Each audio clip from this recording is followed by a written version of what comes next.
Ever wonder what makes the Indian stock market take a plunge sometimes? Like those times when you see the numbers just drop? Yeah, like when those red arrows appear and you're not really sure what caused them. Well, that's kind of what we're diving into today.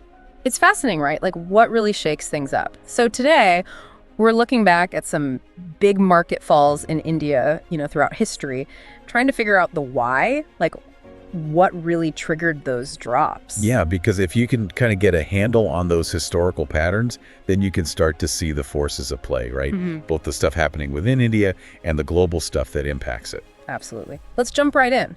A recent example that might still be fresh in some people's minds. April 7th, 2025. But yeah, that was a rough one. Big drop. The Sensex went down almost 4,000 points. And the Nifty, it dipped below 21,750. Pretty dramatic. What was the main culprit behind that?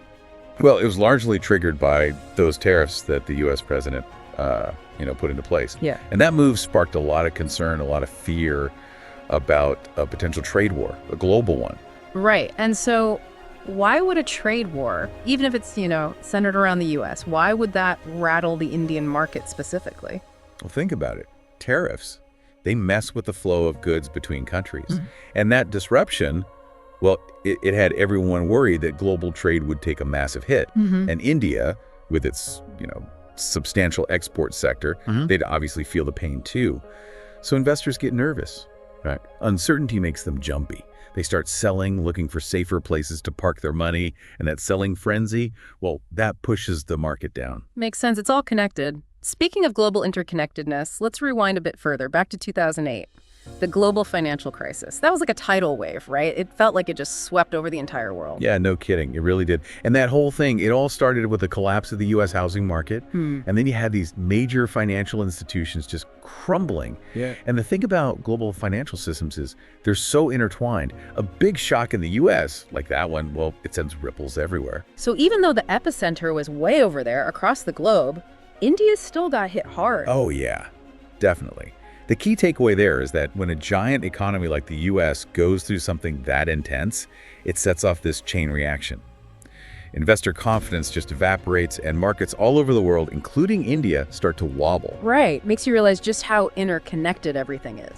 Now, for a different flavor of market mayhem, the 1992 Harshad Mehta scam, that was a homegrown crisis. Yeah, completely internal. This one was rooted in India's own financial system. Basically, the scam involved illegally funneling funds from banks, siphoning them off and pumping them into the stock market. And that's how they artificially inflated the prices of specific stocks. So it's like they were blowing air into a balloon, knowing it was going to pop eventually. Exactly, a house of cards. And of course, when the scam came to light, all that artificial support vanished. Poof. And the market, well, it crashed hard. What that whole episode really exposed was how much damage internal financial shenanigans can do, how they can completely destabilize a market. And it also forced India to take a hard look at its regulatory systems back then, which led to some important reforms later on. Wow. So just looking at these three examples, right, the 2025 tariffs, the 2008 global crisis, and then the 1992 scam, it's pretty obvious that there's no single cause for the Indian stock market to take a dive. Yeah. Exactly. That's a really important point to remember. It's not a one-size-fits-all situation.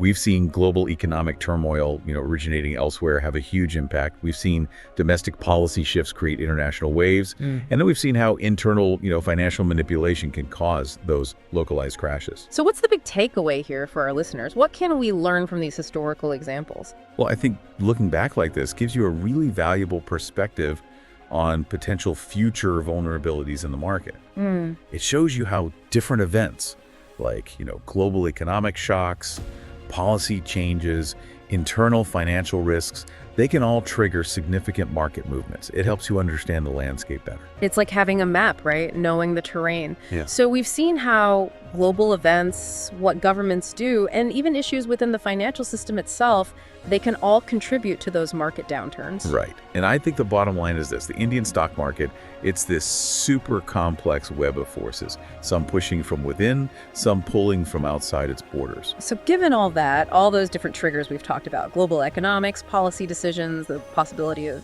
financial misconduct, what kind of indicators would you personally watch out for? What would you keep an eye on to try and anticipate future volatility in the Indian market? Something to think about. Thanks for joining us on this deep dive. My pleasure. It's been fun.